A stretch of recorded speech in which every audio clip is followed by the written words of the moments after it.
নমস্কার বন্ধুরা, আমি সুস্মিতা মায়ের হেসেলে আপনাদের স্বাগত জানাই। আবার চলে এলাম নতুন দিনে নতুন একটা রেসিপি নিয়ে। আজকের রেসিপি হলো মাছের ডিম।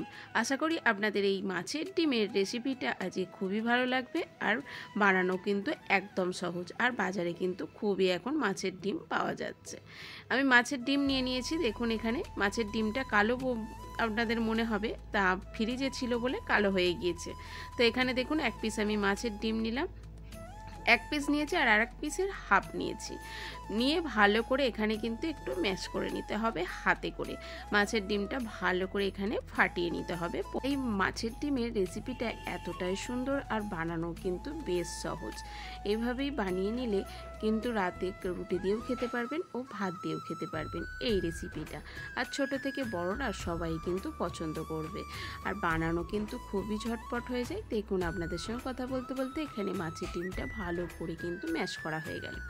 এবার দিয়ে দিলাম এক মুঠো মতো কুচানো পেঁয়াজ। পেঁয়াজটাকে একদম কুচি কুচি করে এখানে কেটে নেব।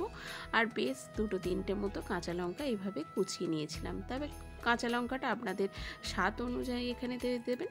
এবার দিয়ে দেব স্বাদ অনুযায়ী লবণ আর হলুদ, আর দিয়ে দেব 2 চামচ মতো বেসনটা দিলে এর যে বড়াটা করব সেটা কিন্তু সুন্দরভাবে হবে। তার জন্য বেসনটা অবশ্যই কিন্তু এখানে দিতে হবে। এবার সব কিছু ভালো করে এখানে মিশিয়ে নেব।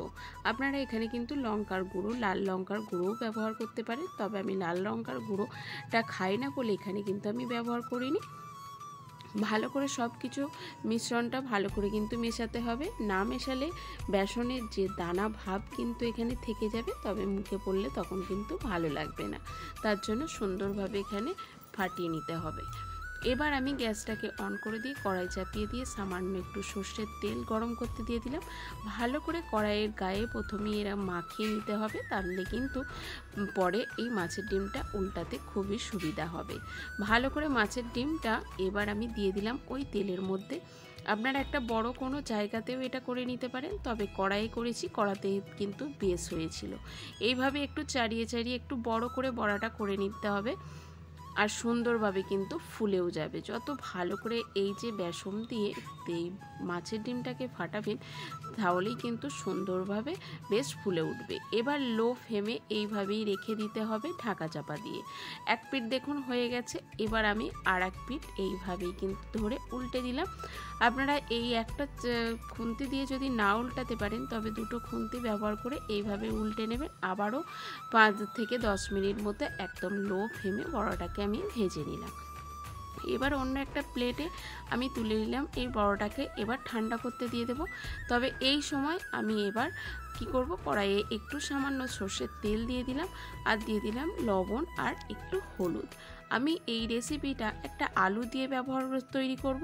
আপনারা আলুটা যদি পছন্দ না হয় স্কিপ করতে পারেন, তবে আলুটা দিয়ে রান্নাটা করলে বেশ ভালো লাগে। তার জন্য আমি একটা লম্বা বড় সাইজের আলু বেশ লম্বা লম্বা করে এখানে কেটে নিয়েছি। যেহেতু মাছের ডিমটাও আমি লম্বা লম্বা করে কাটবো, তার জন্য আলুর সাইজটাও লম্বা রেখেছি। তাই এইভাবেই আমি ভেজে দিতে দিলাম। আর এই সময় কিন্তু মাছের ডিমটাকে পিস পিস করে কেটে নেব। দেখুন কিভাবে কাটছি, আর মাছের ডিমটা এতটাই ফুলে উঠেছিল, আপনারা কিন্তু দেখে বুঝতেই পাচ্ছেন ওপরটা বেশ ফুলে উঠেছে। এবার আমি এরম লম্বা লম্বা করে চাকুর সাহায্যে কেটে নেব। খুব সহজ, আপনারা এই শেপটা যেমন খুশি আপনাদের দিতে পারেন, তবে আমি এইভাবে লম্বা লম্বা করে রেখেছিলাম। আলুর যেভাবে লম্বা করে রেখেছি, আর মাছের ডিমটাও কিন্তু এইভাবেই লম্বা করে বড় বড় করে কেটেছি। আপনারা এর থেকে ছোট সাইজেরও করতে পারেন। দেখুন সুন্দরভাবে কাটা হয়ে গেল, আর ভিতরটাও কিন্তু সম্পূর্ণ মাছের ডিমটা সিদ্ধও হয়ে গিয়েছিল। একদম লো ফ্লেমে মাছের ডিমটাকে ভেজে নিতে হবে, তাহলেই দেখবেন পারফেক্ট মাছের ডিমটা ভাজা হয়ে যাবে। দেখুন উল্টে পাল্টে কতটা সুন্দর কালার এসেছে, আর দেখতেও কিন্তু খুবই, আর দেখে বুঝতেই পাচ্ছেন কতটা সফট হয়েছে মাছের ডিমটা। এইভাবে ভেজে নেবেন মাছের ডিমটাকে, আর সুন্দরভাবে মনের মতো করে শেপ দিয়ে নেবেন। আর এই মাছের ডিমটা এতটাই লাগে টেস্টি, এই রেসিপিটা অসাধারণ লাগে। একঘেয়ে মাছের ডিমের রেসিপি খেয়ে যদি বোর হয়ে যান, তবে এইভাবে একবার বানিয়ে দেখুন, খুবই ভালো লাগবে। দেখুন এক একটা পিস করে নিলাম, করে নিয়ে এদিকে আলুটাকে আমি লাল লাল করে বেশ ভেজে নেব। আলুটাকে আমি লো ফ্লেমেতেই ভাজছি, তাতে কিন্তু আলুর গায়ের কালারটা খুব সুন্দর আসবে। আর যেহেতু নুন আর হলুদ দিয়েছি তার জন্য বেশিক্ষণ লাগবে না আলুটা ভাজতে। সুন্দরভাবে এপিট ওপিট করে লাল লাল করে ভেজে নেব। আর এখানে আমি চন্দ্রমুখী আলু নিয়েছি, তার জন্য খুব সুন্দর কিন্তু আলুটা তাড়াতাড়ি সিদ্ধও হয়ে যাবে। এবার তেল থেকে আমি তুলে নিলাম আলুটা ভাজাটা। এবার ওই তেলের মধ্যে আমি দিয়ে দেব গোটা জিরে, গোটা লবঙ্গ, দারচিনি, এলাচ, একটা তেজপাতা, একটা শুকনো লঙ্কা, গোটা গরম মশলা এখানে ভালো করে ভেজে নিতে হবে যতক্ষণ না সুন্দর একটা ফ্লেভার আসে। সুন্দরভাবে গরম মশলাটা আমি ভেজে নিলাম। এখানে আপনারা পরিমাণ মতো আরেকটু সর্ষের তেল দিয়ে দিতে পারেন, তবে আমি খুব কম তেলে রান্নাটা যেহেতু করছি তার জন্য এই তেলেই আমি কিন্তু পুরো রেসিপিটা তৈরি করে নেব। এবার এক মুঠো মতো কুচানো পেঁয়াজ এখানে দিয়ে দিলাম, একদম দেখুন ছোট ছোট সাইজের করে নিয়েছি পেঁয়াজটাকে, একদম কুচি কুচি করে। এখানে পেস্ট দেবেন না, পেস্ট দিলেও স্বাদটা একটু অন্যরকম আসে পেস্টের, তার জন্য এবার আমি কুচানো পেঁয়াজ আর দিয়ে দিলাম একটা টমেটোর কুচো আর স্বাদ মতো কাঁচা লঙ্কা। আমি পুরো রেসিপিটা কিন্তু কাঁচা লঙ্কাতে ব্যবহার করব। সুন্দরভাবে ভাজা ভাজা করে নিলাম। এখানে দেখুন টমেটোটা একদম সিদ্ধ হয়ে গেছে আর পেঁয়াজের কালারটাও কিন্তু চেঞ্জ হয়ে গেছে। এই সময় দিয়ে দেব বাটনা। বাটনা এখানে আমি ব্যবহার করেছি আদা, রসুন আর গোটা জিরে, একটা মিক্সার জারের মধ্যে ভালো করে পেস্ট করে নিয়েছিলাম একসঙ্গে, সেটাই আমি দিয়ে দিলাম 2 চামচ মতো। আর কালারের জন্য দিয়ে দিলাম হলুদ আর দিয়ে দিলাম কাশ্মীর লঙ্কা। কাশ্মীর লঙ্কাটা কিন্তু কালারের জন্য দিয়েছি, আপনাদের পছন্দ না হলে আপনারা স্কিপ করতে পারেন। সুন্দরভাবে মশলাটাকে কষিয়ে নিলাম। একটু জল দিয়ে এখানে মশলাটাকে কষালে কিন্তু পেঁয়াজটাও সিদ্ধ হয়ে যাবে, নরম হয়ে যাবে আর মশলাটা কিন্তু সুন্দরভাবে কষানো হবে। মশলা যত ভালোভাবে কষাবে এর টেস্টটা কিন্তু আরও ভালো আসবে। আপনারা দেখে বুঝতেই পাচ্ছেন মশলাটা কতটা সুন্দর হয়েছে কষানো, আর তেলটা কিন্তু পুরো ছেড়ে দিয়েছে। এই সময় দিয়ে দেবো আমি স্বাদ মতো লবণ। লবণটা আপনারা আগেও দিতে পারেন, তবে আমি এই সময় দিয়ে দিলাম স্বাদ মতো লবণ। লবণটা দিয়েও এইভাবে কিন্তু একটু নাড়াচাড়া করে কষিয়ে নিলাম। এবার দিয়ে দেব ভেজে রাখা আলু। আলুটা দিয়ে জাস্ট 1 থেকে 2 মিনিট মতো এইভাবে কষিয়ে নেব, তাহলেই কিন্তু আলুটা খুব তাড়াতাড়ি সিদ্ধ হয়ে যাবে, মশলাটাও সুন্দরভাবে আরও একটু কষানো হয়ে যাবে। যে কোনো রেসিপিতে মশলা যত ভালো করে কষাবে ততই কিন্তু খেতে বেশ ভালো লাগে। দেখুন মশলা এখানে প্রায় কষানো হয়েই গেছে। এবার বেশ কিছুটা এখানে জল দিয়ে দিতে হবে। আপনারা গরম জলও এখানে ব্যবহার করতে পারেন, তবে আমি ঠান্ডা জলই এখানে ব্যবহার করেছি।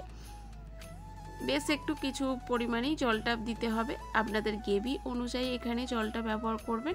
কিন্তু এখানে মাথায় রেখে দিতে হবে যে মাছের ডিমের বড়াটা ভেজেছি সেটা কিন্তু ঠান্ডা হয়ে গেলে মাছের ডিম অনেকটাই জল টেনে নেবে, তার জন্য একটু জলটা বেশি দিতে হবে। এবার ঢাকা চাপা দিয়ে দিলাম। আলুটা সিদ্ধ হয়ে গেলে দেখুন 5 মিনিট মতো ঢাকা চাপা দিয়েতেই কিন্তু আলুটা সুন্দরভাবে সিদ্ধ হয়ে গেছে। দেখে দিচ্ছি আপনাদের আলুটা খুব সুন্দরভাবে সিদ্ধ হয়ে গেছে। এই সময় দিয়ে দেব ভেজে রাখা মাছের ডিম।